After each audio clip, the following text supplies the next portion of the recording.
James Milner. Our journey starts with a name that has become synonymous with longevity, James Milner. From his first steps at Leeds United as a teenager, Milner stitched together a career that didn't just last, it endured. In an era where the Premier League devours players with its intensity, Milner stood like a monument. More than 20 years at the top level, hundreds of matches, endless sprints, endless tackles, endless tactical responsibilities, and yet he almost never missed games because of injury. Secret wasn't magic, it was lifestyle, discipline sharper than a blade, diet stricter than most athletes could tolerate, recovery routines that could break the weak-willed.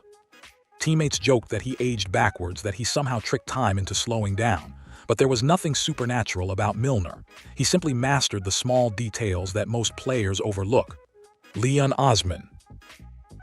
Next comes a name football purists know well, Leon Osman.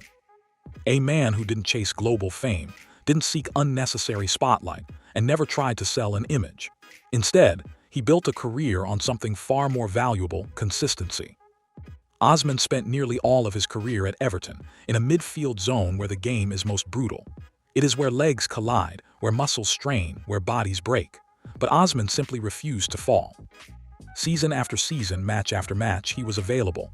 His style wasn't reckless. It wasn't wild. It was intelligent. Osman understood the rhythm of the game. He understood his body.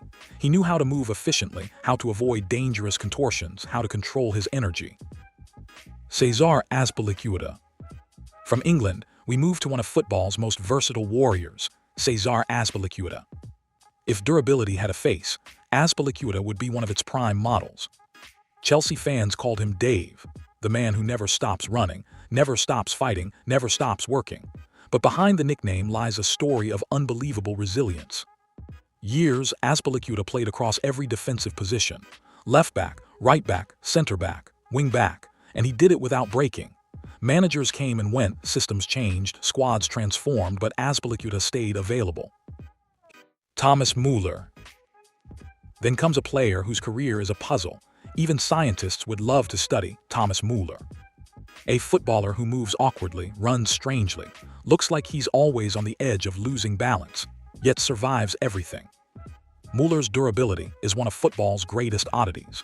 He rarely suffers serious injuries, rarely misses major time, and rarely seems physically affected despite playing in a league known for its intensity and physicality. Because Muller doesn't waste energy. His movement is unpredictable but extremely efficient. He never overstretches, never forces unnecessary sprints, never jumps into reckless duels. His game is built around intelligence, not raw physicality. Javier Zanetti. Finally, we arrive at a football icon, Javier Zanetti, the man whose body seemed carved out of steel and discipline. Inter Milan, Zanetti was more than a captain. He was a machine. He played over 1,000 professional matches, and incredibly, he missed almost none due to injury. This wasn't luck, it was devotion. Zanetti lived as if every day was a test. His diet was perfect. His stretching routine was legendary. His discipline was unmatched. He trained like a monk and played like a warrior.